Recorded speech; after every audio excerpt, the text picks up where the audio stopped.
Last year, I ended my speech by motioning the enter voting procedure.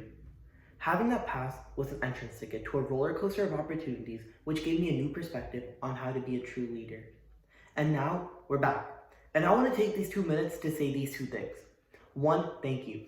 Thank you for showing me the best and worst of me. Looking back to the start of the year, I see how I've grown into my role as being your arbitrator and how I grew out of it to being something more. It was because of you guys that I was able to see through my mistakes and celebrate your successes. I mainly celebrated them.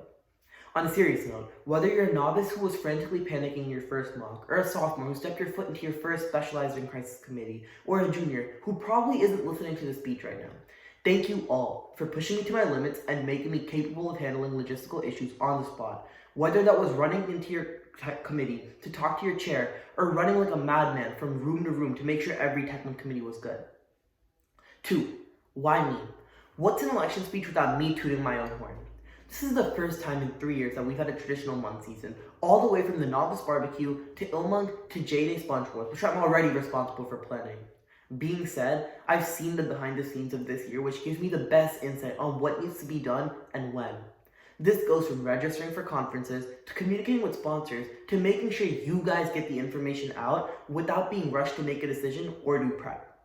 I've already been on Secretariat this past year, and I've already learned where the holes are at, and I know where the potential is. I've spoken with several teachers to be additional sponsors for MUN to help us with overnight conferences, along with knowing the timeline of when to start planning for events so that we can add a 4th national conference, WAMUNC, to our spring season. Secretary General is not a title, but it's a responsibility. A responsibility to ensure each and every aspect of the club is functioning. I'm not going to sit here and ask for you to vote for me. Rather, I'm asking you to choose who you think will uphold this responsibility. So once again, I motion to enter voting procedure. And as we transition from Techman 30 to 31, I want you all to know that I'm the one.